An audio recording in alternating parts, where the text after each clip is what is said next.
Hello friends, आप सभी का स्वागत है फिर से यूट्यूब चैनल विजेता कुल में। और फ्रेंड्स, चलिए वीडियो की सीधा शुरुआत करते हैं प्यून के लिए। और इसमें आपका 50 क्वेश्चन टोटल होगा, जिसमें 35 हिंदी और 15 इंग्लिश का क्वेश्चन होगा। तो फटाफट आंसर कमेंट करिए सीधा। आज का पहला सवाल लिखा है, निम्न में से कंठ ध्वनियाँ कौन सी है। देखिए, कंठ से जो उच्चारण होता है वो ध्वनियाँ कवर्ग होती है। कौन सा होती है? तो कवर्ग इसमें आता है। और कवर्ग इसका ऑप्शन ए में लिखा हुआ है, क और ख। तो यहाँ पर ये इसका कंठ ध्वनि हो जाएगा। राइट आंसर ऑप्शन ए हो जाएगा।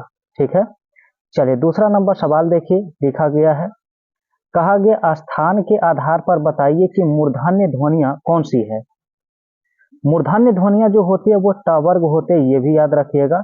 टवर्ग के अंतर्गत जो भी वर्ण है, जैसे यहाँ पर ऑप्शन सी में ड और ढ जो लिखा है, ये मूर्धन्य ध्वनियाँ कहलाती है। 3 नंबर में देखा, शुद्ध वर्तनी वाले शब्द का चयन करें। सृष्टि किस प्रकार लिखा जाता है? सृष्टि बिल्कुल सही, ऑप्शन सी लिखना राइट होगा इसमें, सृष्टि। अगला क्वेश्चन 4 दिया है, लिखा है शुद्ध वर्तनी वाले शब्द का चयन करें, कौन सा इसमें सही है। सही जो लिखा गया ऑप्शन डी में है, कृपा। कृपा ऑप्शन डी में लिखा हुआ राइट है। तो नेक्स्ट क्वेश्चन 5 नंबर सवाल आ चुका है, कहा गया कि संधि के कितने प्रकार हैं। तो संधि का 3 प्रकार होता है, स्वर संधि, व्यंजन संधि और विसर्ग संधि, यानी ऑप्शन सी होगा। तो अगला क्वेश्चन 6 लिखा है, लिखा गया कपीस में प्रयुक्त संधि का नाम बताइए। कपीस, तो फ्रेंड्स यहाँ पर बड़ी ई की मात्रा है कपीस में, ठीक है, तो इसलिए दीर्घ संधि इसका उत्तर होगा। राइट आंसर बी ऑप्शन है। नेक्स्ट क्वेश्चन 7 दिया है, लिखा है प्रख्यात में प्रयुक्त उपसर्ग बताइए क्या है। प्रख्यात में तो जो मूल शब्द के पहले जुड़ता है वो आपका उपसर्ग होता है, और यहाँ प्रख्यात में प्रा जो है ये आपका उपसर्ग होगा, इसलिए ऑप्शन ए करना क्या होगा, राइट आंसर। और अगला सवाल देखेंगे तो 8 में दिया है, लिखा है गमन शब्द का विपरीतार्थक बनाने के लिए किस उपसर्ग का प्रयोग करेंगे। तो फ्रेंड्स, गमन का मतलब होता है जाना, और अगर इसमें उपसर्ग आप आ जोड़ते हैं तो हो जाता है आगमन, और आगमन का मतलब आना होता है, तो इसलिए उपसर्ग यहाँ पर जो किया जाएगा वो ऑप्शन बी यूज किया जाएगा। राइट आंसर बी हो जाएगा। अगला सवाल 9 दिया है, लिखा है निम्न में से कौन सा पद अव्ययी भाव समास है, ये बताइए। अव्ययी भाव समास, तो यहाँ पर अव्ययी भाव में प्रतिदिन होगा। क्या होगा? प्रतिदिन, ऑप्शन सी होगा। और क्वेश्चन नंबर 10 में देखेंगे, लिखा गया है 10 में दिया है कि जिस समास में उत्तर पद प्रधान होने के साथ ही पूर्व तथा उत्तर पद में विशेष और विशेषण का संबंध होता है उसे कौन सा समास कहते हैं। तो जिसमें विशेष और विशेषण होता है उसे क्रमधारय समास कहा जाता है, याद रखिए। क्वेश्चन नंबर 11 में कहा है कि निम्न में से रूढ़ शब्द बताइए कौन सा है। रूढ़ शब्द, तो रूढ़ शब्द यहाँ पर ऑप्शन नंबर डी हो जाएगा, पशु। रूढ़ शब्द होता है कि जिसके, अगर आप यहाँ पर पशु जो है, तो पशु को 2 खंड में आप तोड़ने पर कोई भी इसका अर्थ नहीं निकल पाएगा, इसलिए ये रूढ़ शब्द हो जाएगा, पशु। ठीक है, जिसे टुकड़े करने पर कोई भी अर्थ नहीं निकलता है। तो आइए अगला सवाल 12 दिया है, लिखा व्युत्पत्ति के आधार पर संज्ञा के कितने भेद हैं। देखिए, व्युत्पत्ति के आधार पर अगर पूछा जाए तो 3 होता है, रूढ़, यौगिक और योग रूढ़। रूढ़, यौगिक और योग रूढ़ 3 प्रकार होता है, तो आंसर याद रखिएगा, व्युत्पत्ति के आधार पर 3 होता है। ठीक है, अगला सवाल 13 है, इसमें लिखा है कि पृथ्वी का पर्यायवाची शब्द बताइए। तो पृथ्वी का पर्यायवाची शब्द यहाँ पर रत्नगर्भा होता है, रत्नगर्भा, ऑप्शन ए। नेक्स्ट लिखा है 14 में, कहा है कि शत्रु का पर्यायवाची शब्द बताइए क्या होगा। तो शत्रु का यहाँ पर बिल्कुल सही ऑप्शन बी है, अरि जो लिखा गया है। ठीक है, नेक्स्ट क्वेश्चन 15, लिखा है ज्येष्ठ का विलोम शब्द बताइए। तो ज्येष्ठ का विलोम शब्द याद रखिएगा, कनिष्ठ इसका राइट आंसर है। ठीक है, क्वेश्चन नंबर 16, लिखा है अस्थावर का विलोम शब्द बताइए क्या है। तो अस्थावर का जंगम होता है इसका उल्टा शब्द, जो ऑप्शन डी राइट होता है। 17 में बताइए, कहा गया कि समय की दृष्टि से अनुकूल के लिए एक शब्द बताइए। जो समय की दृष्टि से अनुकूल है इसके लिए एक शब्द पूछा है, तो इसका आंसर समयानुकूल होता है। इसका आंसर डी होगा। नेक्स्ट है 18 में, कहा गया जो सब कुछ जानता है इसके लिए एक शब्द बताइए। बिल्कुल सही, ऑप्शन बी करना राइट है सभी का। जो सब कुछ जानता है उसे सर्वज्ञ कहते हैं। नेक्स्ट है 19, इसमें लिखा है उसने परिश्रम तो बहुत किया किंतु सफलता नहीं मिली, यह कैसा वाक्य है। बिल्कुल सही हो जाएगा यहाँ पर संयुक्त वाक्य। ये जो आपका उदाहरण है ये आपका संयुक्त वाक्य का उदाहरण है।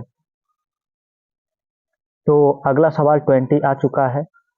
लिखा गया यदि सही दिशा में परिश्रम करोगे तो सफल अवश्य हो जाओगे, ये किस वाक्य का उदाहरण है। तो फ्रेंड्स, जिसमें कंडीशनल सेंटेंस होता है, डिपेंडेंट सेंटेंस होता है, एक वाक्य पर उपवाक्य इसका डिपेंडेंट होता है, तो अधिकांशतः जो आपका सेंटेंस होता है वो मिश्रित वाक्य कहलाता है, कंडीशनल सेंटेंस।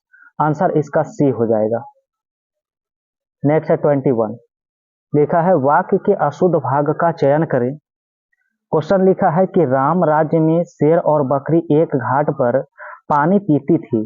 तो ऑप्शन सी में यहाँ पर गाय और शेर और बकरी के लिए पीती थी नहीं, होना चाहिए था पीते थे। क्या होना चाहिए था? पीते थे। तो यहाँ पर एरर ऑप्शन सी में है, गलती ऑप्शन सी में है। नेक्स्ट 22, देखा है वाक्य के अशुद्ध भाग का चयन करें। फिर से अशुद्ध भाग को देखिए किसमें अशुद्ध लिखा गया है।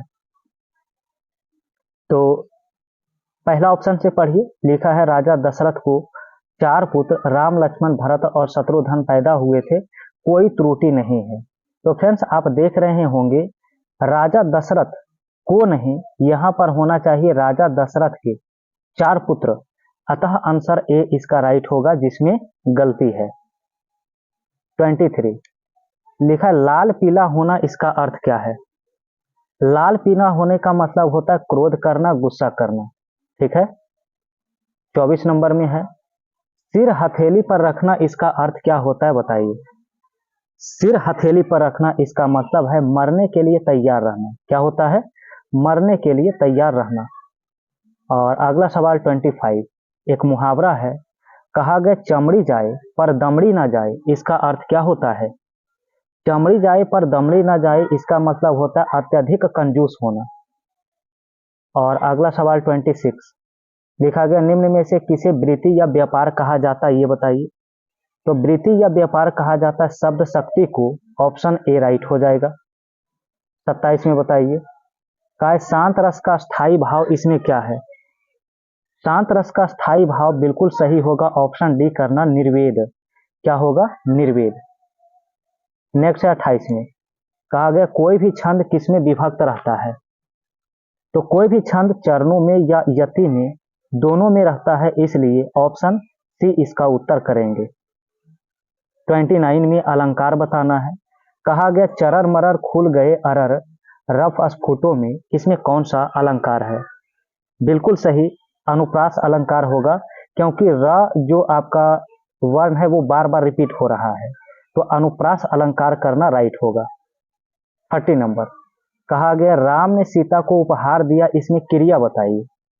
तो क्रिया इसमें क्या है, राम ने सीता को उपहार दिया, तो देने का जो काम किया गया, देना जो है यहाँ पर क्या है, क्रिया है।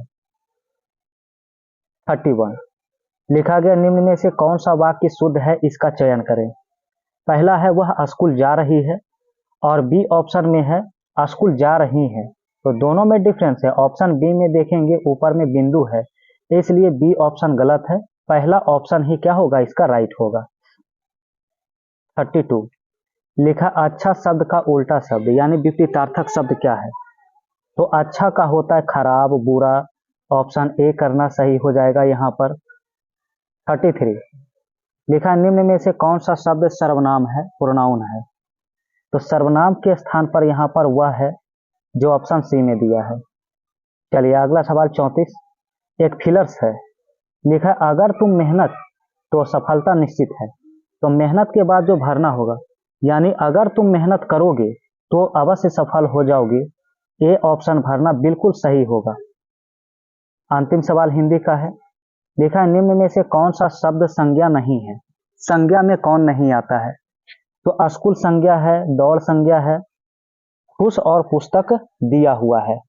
तो फ्रेंड्स यहाँ पर खुश जो लिखा हुआ है, खुश, ये विशेषण होता है। क्या होता है? विशेषण होता है। तो इसलिए आंसर इसका सी राइट है। ठीक है, तो ये था हिंदी का 35 सवाल।